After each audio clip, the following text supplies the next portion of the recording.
Novak Djokovic's loss in the third round of the US Open was not a big surprise if we consider how unprepared he was coming into the tournament. Before US Open, Novak's last hardcourt match was on March 11th, when he lost to Luca Nardi in the third round of Indian Wells. That was 5.5 months ago. Since then, he played 3 clay tournaments, he had knee surgery, played Wimbledon on grass, and then switched back to clay for the Olympics. That's far from ideal preparation for the US Open. However, the US Open wasn't the only Grand Slam Novak was unprepared for this season. He wasn't adequately prepared for any of them. After an incredibly successful end to 2023, where he won titles in Cincinnati, the US Open, Paris, and the ATP Finals, instead of resting, Djokovic opted to play in the Davis Cup in late November. This decision left him both physically and mentally fatigued at the start of the year, and he was well below his usual level in Australian Open. In the lead-up to Roland Garros,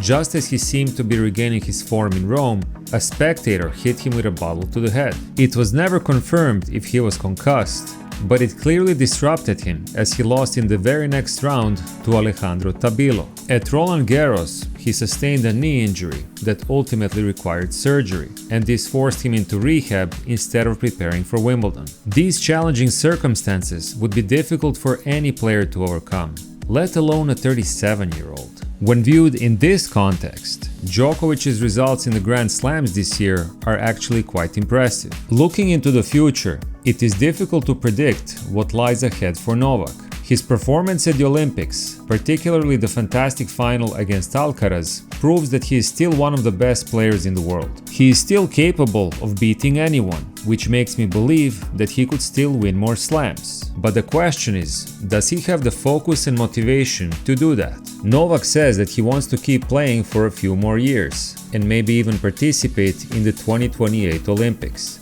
However, based on his performance this season, I wonder if he is truly as driven as he once was. It's true that many things that disrupted him this year were out of his control, but his form also dipped when he wasn't injured, like in Indian Wells when he lost to a lucky loser. After so many years at the top, it would be perfectly understandable if Novak, just like Rocky Balboa in Rocky III, no longer had the eye of the tiger. After all, he has achieved everything there is to achieve. He completed tennis, won every major tournament, and set records that may never be broken. In the end, Novak owes nothing to anyone. He has given everything to the sport of tennis and has the right to decide how he wants to end his career. My only wish for him is that he finishes on a high, because an epic story deserves an epic ending. And so does Novak. You had that eye of the tiger, man, the edge. Eye of the tiger, man.